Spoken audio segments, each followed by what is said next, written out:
Hello, friends. Welcome to my new series called High Five with Dr. Siddharth Arora.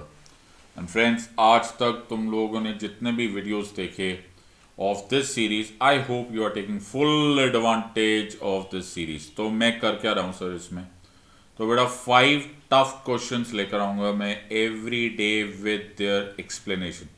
तो sir इसमें मुझे बड़ी बात है, पहली बात इसको टफ क्यों बोल रहे हो? मैंने टफ बोला ही नहीं.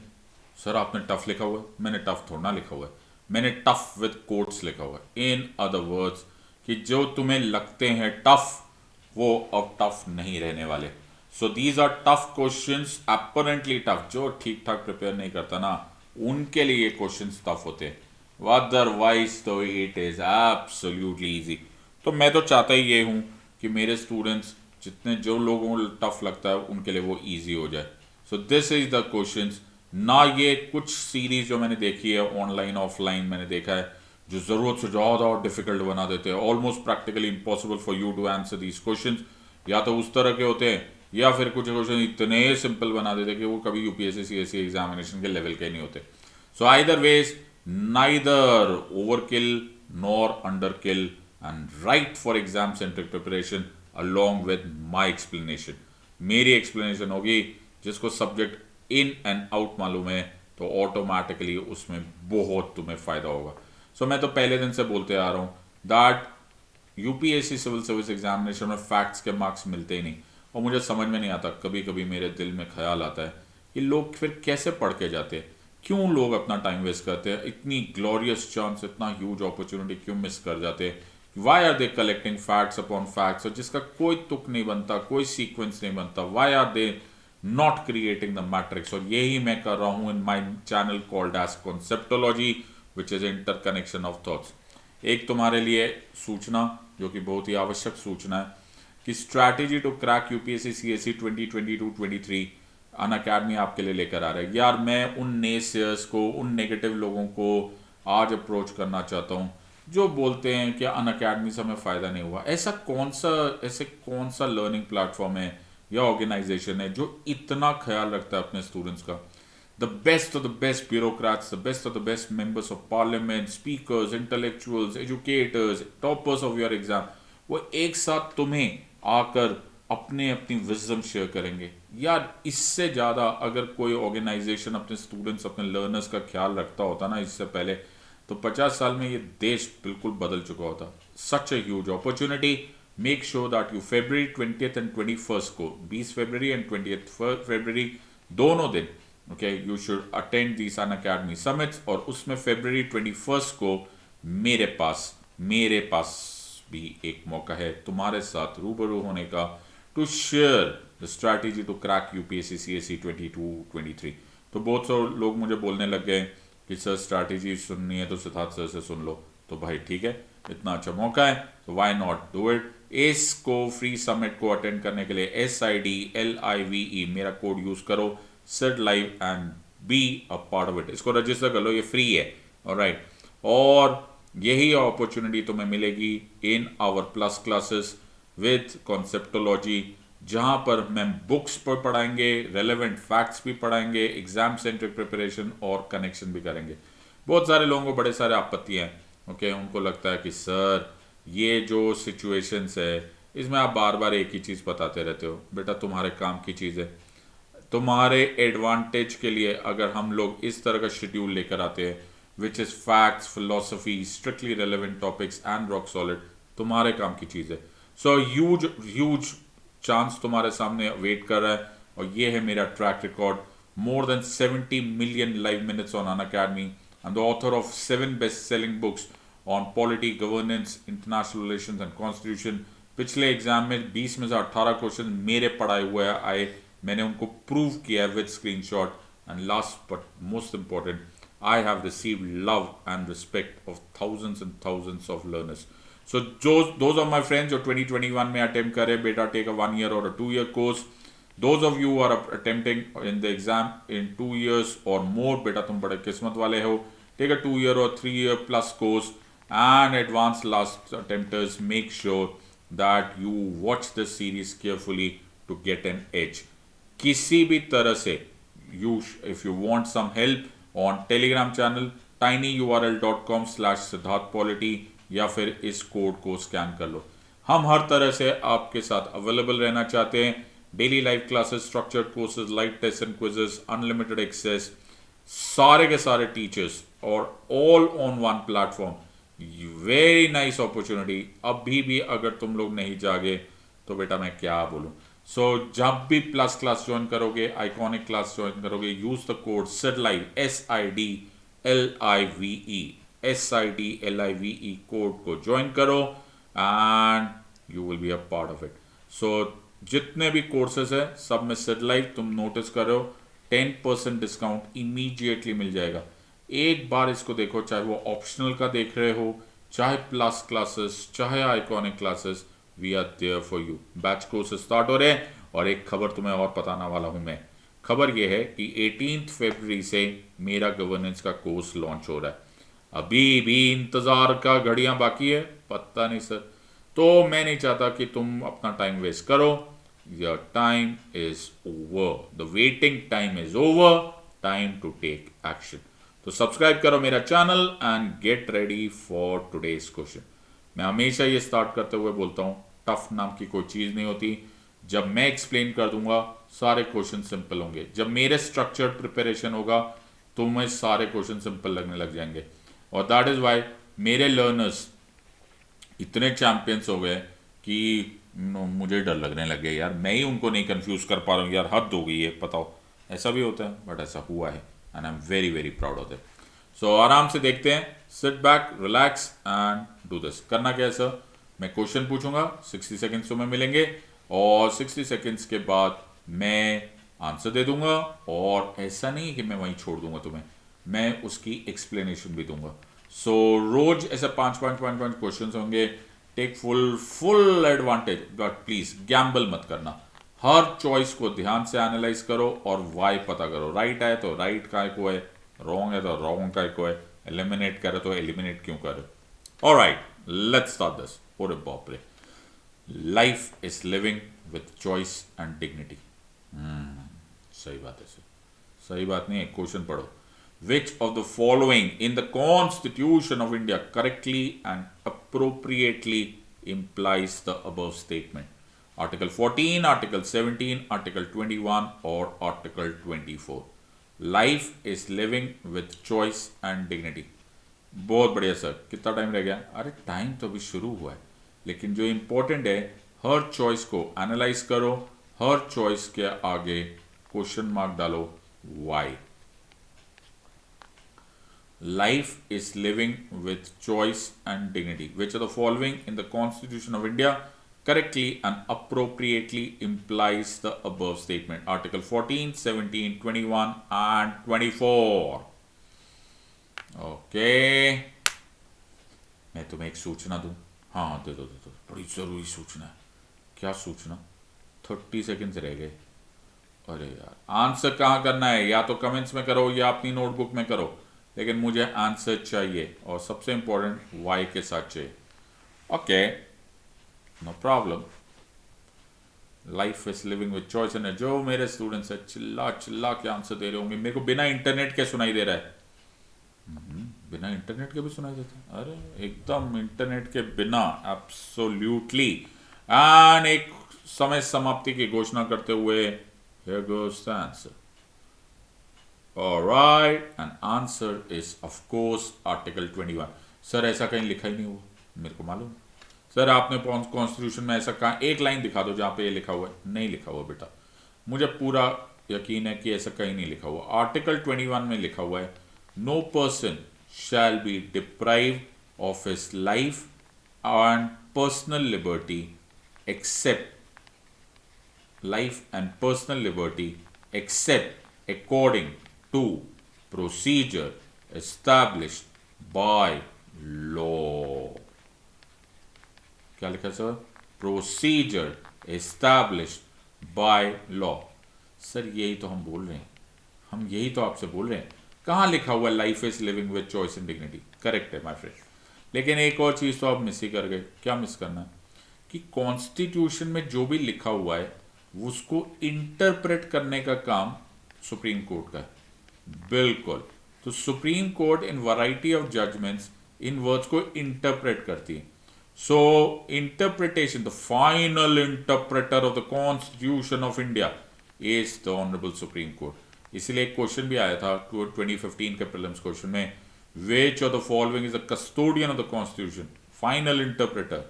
सब कुछ, बात तो एक ही है बिल्कुल. तो Maneka Gandhi case as well as Francis Coralie Mullin case, हाँ सर हमको याद आ रहा होगा, तो मेरे लर्नर्स चिल्ला चिल्ला के आंसर दे रहे होंगे. उसमें सुप्रीम कोर्ट ने बोला, so Maneka Gandhi versus Union of India 1978, Francis Coralie Mullin versus union territory Delhi 1983-82 whatever. तो केस में आया कि लाइफ क्या होता है.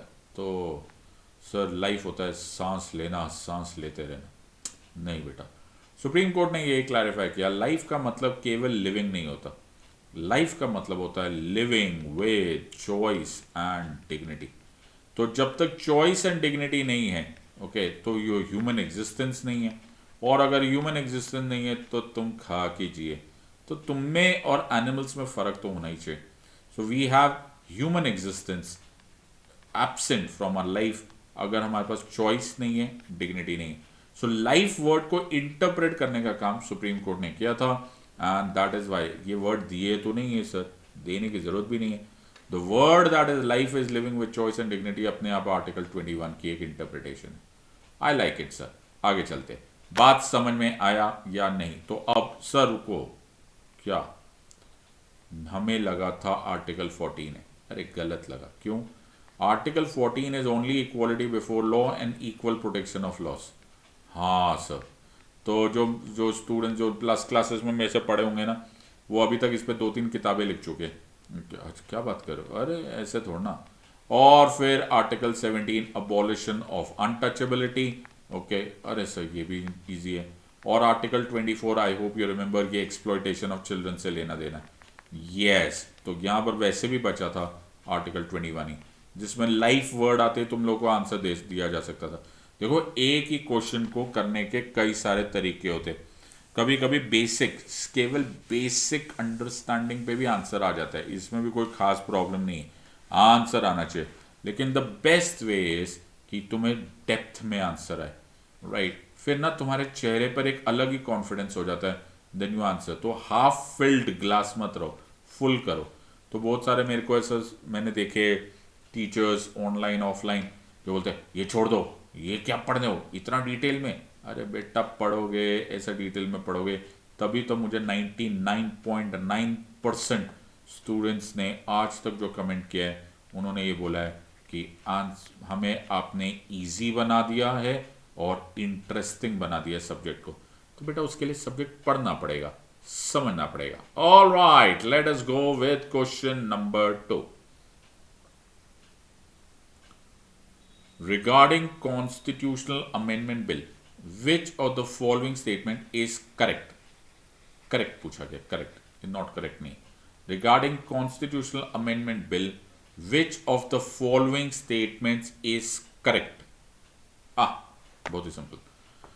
A constitutional amendment bill can be introduced only in the Rajya Sabha. सोचने दो, अरे चॉइस तो पहले पढ़ लो. अच्छा, a constitutional amendment bill requires prior recommendation of the president. अच्छा आगे, a constitutional amendment bill requires to be passed by both the houses of the parliament by a majority of the 2/3 of the total membership of the house. हाँ, a constitutional amendment bill cannot be vetoed by the president. ओहो, क्या पूछा गया है? Correct पूछा गया. Which of the following is correct? Correct correct correct. तुम्हारे पास है 60 seconds to answer this question. Sir ये बहुत ही सिंपल क्वेश्चन लग रहा है, बट फिर चॉइसेस देखने के बाद टफ हो जाता है. बिल्कुल, मैं तुम्हारे साथ बिल्कुल यकीन करता हूं, ओके, कि जब तक क्वेश्चन की चॉइसेस कंफ्यूजिंग नहीं होती तब तक क्वेश्चन बड़ा सिंपल हो जाता है. तो सवाल को जरा ध्यान से देखो. अ CAB can be introduce only in the Rajya Sabha. A cab requires prior recommendation of the president. A cab requires to be passed by both the houses of the parliament. Both the houses of parliament by a majority of 2/3 of the total membership of the house. A cab cannot be vetoed by the president. मैं तुम्हें एक सूचना के साथ तुम्हें नींद निद्रा से जगाना चाहता हूँ। क्या सोचना है? 30 सेकेंड्स रह गए। ओहो, सोचने दो सर, सोचो सोचो। ऑलराइट, जब मुझे ऐसा ऐसा मैं इमेजिनेशन मोड में हूँ ना, ऐसा मैं इमेजिन कर रहा हूँ कि जो स्टूडेंट्स मुझसे पढ़े हुए हैं वो कितनी ज़ोर से चिल्ला रहे होंगे, और ओहो, इंटरनेट की ज़रूरत ही नहीं तुम्हें, ये MBPS GBPS KBPS इसकी ज़रूरत ही नहीं, दूर से ही आवाज़ आ रही होगी। और अब तुम्हारे पास रह गए हैं 10 second, and 10 seconds later the answer will be right in front of you. और आंसर इसका है बहुत ही क्लियर, एंड द आंसर है, और ये मैं फिर बोल रहा हूँ, ये नॉट करेक्ट नहीं, करेक्ट पूछा गया। Which of the following is correct? Correct is a CAB can not be vetoed by the president. क्या बात कर रहे हो सर, कैब लोकसभा में भी इंट्रोड्यूस हो सकता है? हाँ बेटा, it can be introduce either in the Lok Sabha or in the Rajya Sabha. ओहो, कैब को prior recommendation of the president की कोई आवश्यकता नहीं है। अच्छा, और CAB requires to be pass by both the house of parliament by majority of 2/3 of the total membership of the house. बेटा ये जो लिखा हुआ है ना, ये 2/3 of the total membership of the house, ये है ना स्पेशल मेजोरिटी है। लेकिन स्पेशल मेजोरिटी भी अलग अलग प्रकार की होती है। अच्छा, प्रकार की होती है, कैसी? ये है special majority under article 61 of the constitution, और ये बड़ी सबसे बड़ी मेजोरिटी रिक्वायर्ड ये है। और ये जो सबसे बड़ी मेजोरिटी ये केवल प्रेसिडेंट साहब को इम्पीच करने के लिए होती है। लेकिन एक इंपॉर्टेंट बात यह है दैट 1971 के बाद CAB can not be vetoed by the president, ये एक चेंज लाया गया था। It was not mentioned in the original Constitution. अब इस बात को जरा ध्यान पूर्वक इस पर दृष्टि डाली जाए। कैसे सर? अभी बताता हूँ, सुनो मेरी बात। सो पहले हम कैब को देखेंगे। कॉन्स्टिट्यूशनल अमेंडमेंट बिल सबसे पहले याद रखना आर्टिकल 368 से इमर्ज होता है। फिर ये लोकसभा में भी इंट्रोड्यूस हो सकता है, राज्यसभा में भी इंट्रोड्यूस हो सकता है। इसको प्रेसिडेंट साहब का ना इंट्रोडक्शन की जरूरत है, ना प्रेसिडेंट साहब इसको वीटो कर सकते हैं। लोकसभा और राज्यसभा अब ये अलग अलग हो सकती है, अलग अलग मेजोरिटी, ओके। बट अगर ये नॉर्मली देखा जाए तो absolute majority plus 2/3 majority of president voting से आमतौर पर, अगर ये पार्लियामेंट का पास है तो यहां से होता है। अब इसमें एक चीज और इंपॉर्टेंट है जो कि बहुत ध्यान पूर्वक तुम्हें समझनी पड़ेगी कि लोकसभा और राज्यसभा ने इस बिल को सेपरेटली पास करना चाहिए, अलग अलग। जॉइंट सेशन का यहां पर स्कोप नहीं होता। I hope everyone has understood. ये ओरिजिनल कॉन्स्टिट्यूशन में नहीं था, और ये मैं तुम्हें दिखा सकता हूं। अगर मैं आर्टिकल 111 ऑफ द कॉन्स्टिट्यूशन देखूं जिसमें veto powers of the president दिखा हुआ है, तो उसमें लिखा हुआ है the president can not utilize it in money bill. लेकिन अगर मैं article 368 after the 24th amendment 71 देखूं तो उसमें क्लैरिफाइंगली लिखा था the president can not use veto powers और can not go against the decision of the parliament in case of constitutional amendment bill. तो ओरिजिनली ऐसा कुछ नहीं था, लेकिन it has been brought with an amendment. तो कॉन्स्टिट्यूशनल अमेंडमेंट बिल को बड़े अच्छे से आंसर देना बड़ा जरूरी है, क्योंकि ये एक ऐसा टॉपिक है जो कहीं ना कहीं दाएं बाएं पूछा जरूर जाएगा, ओके, बिकॉज होते ही ज्यादातर कॉन्ट्रोवर्शियल है। सो आई एम श्योर तुम्हें ये पूरा सीक्वेंस याद हो गया, और ये पूरा का पूरा तुम्हारे सामने ना स्क्रीनशॉट ले लो। ये article 368, article 111, president can not veto, there can not be a joint session, they have to pass it separately, और वो 2/3 majority of total membership of the house, वो स्पेशल मेजोरिटी अंडर आर्टिकल 61 है। तो बेटा इस सब्जेक्ट को इतने grasp पे पकड़ने के लिए ना, इतना अच्छा सा ग्रास्प हो जाने के लिए तुम्हें थोड़े से मेहनत ज्यादा करनी पड़ेगी। ओके, अगला क्वेश्चन तुम्हारे सामने आता हुआ। Okay, with reference to the election of the president of India. अच्छा, प्रेसिडेंट ऑफ इंडिया, आगे तो बढ़ो। अच्छा sorry, the value of the vote of each MLA varies from state to state. The value of the vote of the MPs of the Lok Sabha is more than the value of the vote of MPs of the Rajya Sabha. Which of the statements given above is or are correct? One only, two only, both one and two, neither one nor two. With reference to the elections of the President of India, consider the following statements. The value of the vote of each MLA varies from state to state. The value of the vote of the MPs of Lok Sabha is more than the value of the vote of the MPs of the Rajya Sabha. क्या तुम्हें एक बात तो पता ही नहीं मैंने क्या 60 second से? ओहो सर, हमने तो सोचना स्टार्ट ही कर दिया था. हाँ कोई बात नहीं, कोई बात नहीं.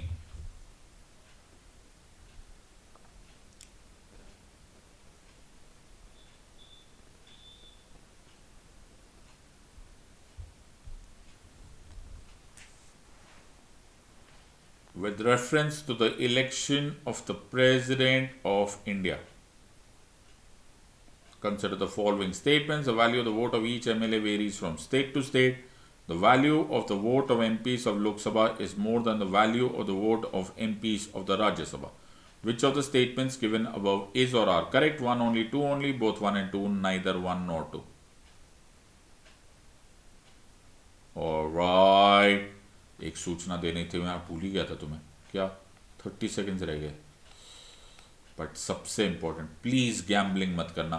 सर ए ठीक है, नहीं नहीं नहीं नहीं सर बी ठीक लग रहा है, ना ना ना ना ना सर मेरा दिल कह रहा है सी है, ना ना ना ना ना ना सर मेरे को ऐसे हेड्स एंड टेल्स के बाद आंसर आया डी है. नहीं बेटा, तुम्हारा करियर का मामला है, इसको बहुत संजीदगी से लेना. Every question, every choice matters. पढ़ो, अगर नहीं आंसर आ रहा है तो मेहनत करो. You should have a reason for this answer. Answer is one only. कैसे सर? अब बेटा कैसे तो मैं तुम्हें अभी थोड़ी देर में बताता हूँ. तो जब मेरा इलेक्टोरल कॉलेज बनता है ऑफ द प्रेसिडेंशियल इलेक्शन, तो electoral college for the presidential election में प्रोपोर्शनल रिप्रेजेंटेशन की जरूरत होती है. तो अगर प्रेसिडेंशियल इलेक्शन है तो वो क्या है? वो है indirect election by proportional representation and single transferable vote. तो जो प्रेसिडेंशियल इलेक्शन है वो पूरे देश के हेड ऑफ द स्टेट बन रहे. तो इसमें हर स्टेट जिन जिनके विधानसभा से, जिनके जिनके लेजिस्लेटिव असेंबली है, उनको मौका दिया जाता है. लेकिन ऐसा भी नहीं है कि सारे स्टेट्स को बराबर वेटेज दिया जाए. क्यों? क्योंकि ये प्रोपोर्शनल रिप्रेजेंटेशन है. तो हर एमएलए को उस स्टेट की पॉपुलेशन के अनुसार उसके वोट की एक वैल्यू है, निर्धारित की गई है. कैसे सर? कैसे मैं बताता हूँ. So total population of that state divided by the total number of elected members in their Vidhan Sabha into 1/1000. Okay, ये हर वोट एमएलए के वोट की एक वैल्यू है. सर लेकिन इसमें तो एक गड़बड़ है ना. क्या गड़बड़ है? क्या गड़बड़ है? गड़बड़ क्या है? सर मैं बता रहा हूँ ना, देखो गड़बड़ मेजर है. हर स्टेट की तो सेम पॉपुलेशन है नहीं. ओके, तो इसमें थोड़ी बहुत वेरिएशन आनी बनती है. बिल्कुल बनती है सर. अगर बनती है तो पहली चॉइस ठीक है. अरे तुम तो पहले ही इंटेलिजेंट हो. Value of the vote of each MLA varies from state to state. बिल्कुल, क्योंकि पॉपुलेशन अलग अलग है. ओ यस, बहुत ही सिंपल हो गया सर.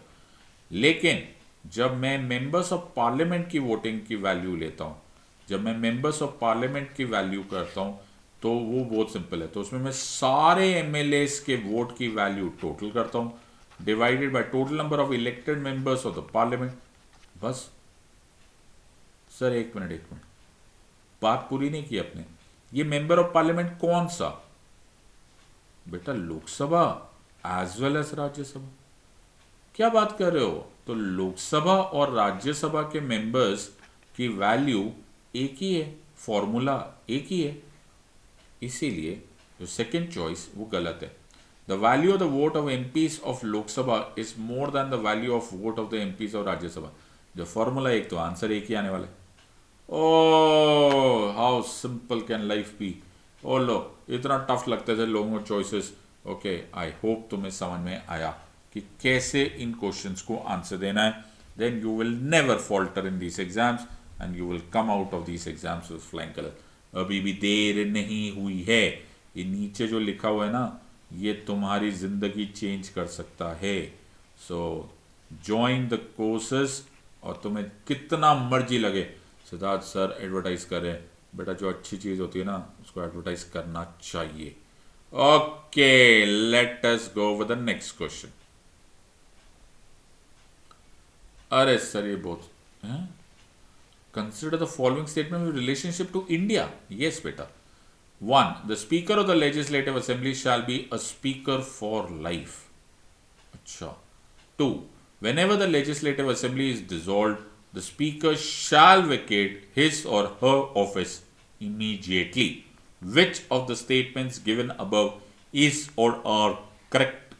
Correct पूछा गया. Correct. 1 only, 2 only, both 1 and 2, neither 1 nor 2. अरे एक चीज़ तो मैंने बताई नहीं. इसके लिए तुम्हें केवल 60 सेकंड्स मिलेंगे. पहले भी 60 सेकंड्स ही दे रहे थे सर आप. हाँ बेटा, वो तो मैं अलग अलग तरीके से तुम्हें 60 सेकंड्स दे रहा हूँ. Consider the following statements with relation to India. Sir वैसे ऐसे हमने मजबूरी में ऐसे इंडिया की बात कर दी. अभी बताऊंगा तुम्हें हर चीज़ का बताऊँ. कोई क्वेश्चन ऐसा नहीं है जिसका एक भी अल्फ़ाबेट, कॉमा, फुल स्टॉप किसी वजह से नहीं है. Okay. 1 only, 2 only, both 1 and 2, neither 1 nor 2. तुम्हारे पास है, अभी है 40 सेकेंड्स. ले लो. Make sure that you think about it multiple number of times before you give the answer. सोचो ये एग्जामिनेशन हॉल में पड़ा हुआ आखिरी क्वेश्चन है और इसी पर डिटरमिन होने वाला है कि तुम आर्टिकल 12 बन रहे हो या नहीं. क्या आई नो कुछ जोक्स भी ऐसे होते हैं जिनके लिए पढ़ाई ठीक से आनी चाहिए. जिन लोगों को जोक ये समझ में आ गया, मुझे तुम्हें मुबारकबाद देनी चाहिए कि कम से कम तुम्हारा बेसिक सब्जेक्ट तो ठीक ठाक ही पढ़ा है. और जिनको ये जोक भी नहीं समझ में आया, जाग जाओ मेरे बच्चे, इससे पहले कि चिड़िया ओ पुराना मुहावरा. ऑलराइट, एक सूचना, केवल 10 सेकंड रह गए हैं और समय समाप्ति की घोषणा होते हुए here goes the answer now.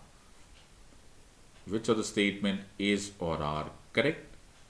क्या बात कर रहे हो सर, दोनों ही रॉन्ग है. हाँ मेरा बच्चा, दोनों ही रॉन्ग है. द मजेदार बात यहां पर यह है कि ये जो स्पीकर का कॉन्सेप्ट है, ओके, वैसे भी ये लेजिस्लेटिव असेंबली डाला गया था. जो स्पीकर का कॉन्सेप्ट जो हमने ब्रिटिशर्स में देखा, वहां पर एक विचित्र बात है. The speaker in the British parliament, okay, that's a different issue. वहां पर स्पीकर फॉर लाइफ कॉन्सेप्ट होता है. देखो बेटा, बड़ा अजीब सी स्थिति है. स्पीकर साहब जो है, he is the monitor, he is the presiding officer of the house which is the most powerful house. अब भाई अगर स्पीकर साहब एक्स पार्टी के हैं और उन्होंने इलेक्शन लड़ा, तो there is always a chance that he is biased. Possible तो है. तो हमने सोचा नहीं सर, स्पीकर बायस कैसे हो सकते हैं सर, बड़ा गड़बड़ हो सकता है, पूरा हाउस गड़बड़ हो जाएगा. तो हमें कुछ आइडिया निकला, तो हमने स्पीकर साहब को बोला, स्पीकर साहब कुछ ऐसा तरीका बताओ जिससे आपको बायस होने का कभी लोभ भी ना मिले. तो स्पीकर साहब से, यार देखो ऐसे तो मैं नहीं करूँगा, लेकिन अगर लोभ भी ना मिले, इसके लालच भी ना मिले, उसका एक ही तरीका है कि इनके पॉलिटिकल इंटरेस्ट ख़त्म कर दिए जाए. यस, तो speaker is a very big position. तो हमने एक आइडिया एग्री किया, इंग्लैंड में, यहाँ पे नहीं, इंग्लैंड में हमने बोला once a speaker always a speaker. In other word, speaker साहब कॉन्टेस्ट करेंगे इलेक्शंस, लेकिन after retiring or rather resigning from his political party. तो सर इलेक्शन में फिर तो मुश्किल हो जाएगी. कोई मुश्किल नहीं होगी. क्यों? क्योंकि वहां पे आप उनको अनअपोज जिताएंगे. ओ, तो स्पीकर साहब का हेडेक खत्म हो गया कि भैया मैं जीतूंगा कि नहीं जीतूंगा. अब तुम जीतोगे. अब केवल कॉन्सेंट्रेट करो in making the house a better place and unbiased functioning करो. इंडिया में ऐसा नहीं हुआ. इंडिया में हमने स्पीकर साहब की ऑनेस्टी के ऊपर, कॉन्शियंस पे भरोसा किया है कि ये उनकी अंतरात्मा है, ओके, कि वो उनको ना कोई पॉलिटिकल पार्टी से रिजाइन करने को बोल रहे हैं, लेकिन हाँ वो मीटिंग्स वगैरह ज़्यादा नहीं अटेंड कर सकते, वो बात अलग है, लेकिन पॉलिटिकल पार्टी एफिलिएशन है. क्योंकि जब स्पीकर साहब है वो वहाँ फॉर लाइफ नहीं है, ओके, उनको भी इलेक्शन लड़ना पड़ेगा और जीतना पड़ेगा. So there are certain reforms which may be required, हो सकता है आने वाले समय में ये हो जाए. एक और बात है कि जब लेजिस्लेटिव असेंबली डिसॉल्व होती है, for that matter even Lok Sabha dissolve होती है, तो स्पीकर साहब का जो ऑफिस होता है ये नहीं डिसॉल्व होता. क्या बात कर रहे हो? फिर ये कब डिसॉल्व होगा? जब पूरा इलेक्शन हो गया, फिर जो first day of the new Lok Sabha या न्यू लेजिस्लेटिव असेंबली आती है, तो एक टेम्पररी स्पीकर को अपॉइंट किया जाता है by the president in the Lok Sabha and the governor in the Vidhan Sabha, जिसको बोला जाता है स्पीकर प्रो टेम। वो एक टेम्पररी स्पीकर का role first day of the new session of the parliament पे होता है। तो इसका मतलब है कि in the interim period speaker का ऑफिस डिसॉल्व नहीं हुआ। ओके, तो इस चॉइस को ही अलग रूप से बताया गया था। Whenever the legislative assembly is dissolved, the speaker shall vacate his or her office immediately. नहीं immediately, sir. His office shall dissolve, but only on the first day of the new session of the parliament. खतरनाक question, but मुझे पूरा यकीन है कि जो लोग पढ़े हुए हैं वो इस सब्जेक्ट में अब इसमें कोई गड़बड़ नहीं करेंगे। नया ना सर हमको आता था, मुझे पूरा यकीन था तुम्हें क्वेश्चन आता था। Very nice. ओहो, ये ऐसे क्वेश्चन नंबर 29 नहीं है। ओके, ऐसे बहुत सारे क्वेश्चंस हैं। Consider the following statements. In the election for Lok Sabha और state assembly, the winning candidate must get at least 50% of the votes polled to be declared as elected. According to the provisions laid down, ये second choice है, according to the provisions laid down in the Constitution of India, in Lok Sabha, the speaker's post goes to the majority party and the deputy speakers to the opposition. Perfect, sir. Which of these statements is or are correct? One only, two only, both one and two, neither one nor two. एक सूचना देनी थी तुम्हें। सूचना ये है कि तुम्हारे पास है 60 सेकेंड्स। ओके, कोई दिक्कत ही नहीं सर, हमको ये क्वेश्चंस के आंसर सब आते हैं, आप टेंशन मत लो। मैं क्यों टेंशन लूंगा, मुझे मालूम है। बस सिर्फ इतना रिक्वेस्ट है दैट मेक श्योर कि आप इस पर गैम्बलिंग ना करो। मेक श्योर कि इन क्वेश्चंस में हर चॉइस में वाई पर कॉन्सेंट्रेट करो। Why why why why why why why why why, ठीक है तो वाई, रॉन्ग है तो वाई। ओके, कुछ चीजें तो इसमें प्रैक्टिकली आंसर दे सकते हो। Very nice. ओके, एक सूचना देनी थी कि तुम्हारे पास बाकी है अभी केवल 30 सेकेंड्स। ओके, 30 सेकेंड्स बाकी है, ठीक है। ऑलराइट, ध्यान से बेटा, अगर तुम इसको ध्यान से अपने लैंग्वेज में इसे ब्रेक डाउन भी करोगे ना तो भी तुम्हें आंसर आ जाएगा। और इसी के साथ समय समाप्ति की घोषणा करते हुए आंसर इसका है द फॉलोइंग। क्या बात कर रहे हो सर, दोनों ही रॉन्ग है? हाँ बेटा, पहली बात है तो ये वाला चक्कर तो है ही नहीं। ये जो होता है ना, more than 50% of votes polled, इसको कोटा सिस्टम बोलते हैं। ये प्रेसिडेंशियल वाइस प्रेसिडेंशियल इलेक्शन में ठीक ठाक हो जाता है, लेकिन लोकसभा और विधानसभा के इलेक्शन में जो मेथड यूज किया जाता है उसे बोलते हैं first pass the post system.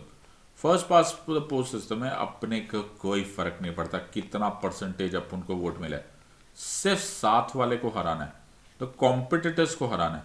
तो अगर 4 कैंडिडेट्स हैं, ओके, और 100 वोट्स है, राइट, और सब लोगों को ऐसा वोट्स में डिवाइड करने हैं, तो इसको मिला भैया 20। ओहो, कोई बात नहीं सर। इसको मिले 10, कोई बात नहीं सर।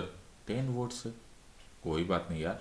30, कोई बात नहीं सर, कोई बात नहीं। 40, ये जीत गया। क्या बात कर रहे हो सर, इसको तो 40 वोट्स मिले, पासिंग मार्क्स भी नहीं है।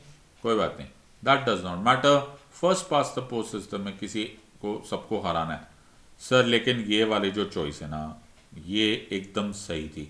आपने इसको क्यों नहीं करेक्ट माना बेटा? बिकॉज कॉन्स्टिट्यूशन ऑफ इंडिया में ऐसा कुछ भी नहीं लिखा हुआ। The idea that the speaker's post goes to the majority party and deputy speakers may go to the opposition, ये एक पार्लियामेंट्री कन्वेंशन एट मैक्स हो सकती है। वो भी कभी फॉलो होती है, कभी नहीं भी फॉलो होती, कभी कभी डेप्यूटी स्पीकर बनाया भी नहीं जाता। So that does not make any difference. It is a difference in mentioning the constitution of India. हमारे कॉन्स्टिट्यूशन में केवल सिंपल सी बात लिखी है, as soon as the new Lok Sabha is formed, the speaker and the deputy speaker must be formed by elected from amongst the members of the house. That's it, और कुछ नहीं। कोई नहीं बोलता कि कहाँ से आएगा क्या नहीं आएगा। अब जो कुछ भी बाकी डिप्यूटी स्पीकर से रिलेटेड है वो केवल एक कन्वेंशन है, तो पार्लियामेंट भी समझना पड़ेगा। ओके, तो आपका जो ऊपर ऊपर से किताबें पढ़ के कुछ नहीं समझ आएगा, you to talk. That is why जब मैं पढ़ाता हूँ ना तो मैं ऐसा पूरा माहौल बना देता हूँ कि जैसे हम पार्लियामेंट में बैठे, तब जो वो अब्जॉर्ब होता है ना, that will give you the confidence of these answers. तो माय फ्रेंड्स, हमने कुछ कठिन क्वेश्चंस किए, कुछ मॉडरेट क्वेश्चंस किए, लेकिन हर क्वेश्चन अपने आप में एक चैलेंज होता है। हर क्वेश्चन को रिवाइज किए बिना एक बार नहीं, 2 बार नहीं, 3 बार करते रहो, वो इंटरनलाइज करो। एक कनेक्शन होना चाहिए, एक मैट्रिक्स बनना चाहिए, तुम्हें लगना चाहिए यार मैं अब इसको आंसर को अप्रोच ठीक से कर पाऊंगा और कर पाऊंगी, देन एंड ओनली इस सीरीज का कोई फायदा है। और उसके लिए मैं फिर तुम्हें बोल रहा हूं, देर मत करो, there is an opportunity available for you. हाँ, जब हेल्प कर इतना experts are ready to help you, what are you waiting for? तो कोड यूज करो SIDLIVE and join Team Set Live, and you will also get an immediate 10% discount. So it was very nice teaching you. I hope तुम्हें इसका advantage हो. I will see you very soon. In the words of an academy, let's crack it. Until next time, God bless, thank you, and Jai Hind.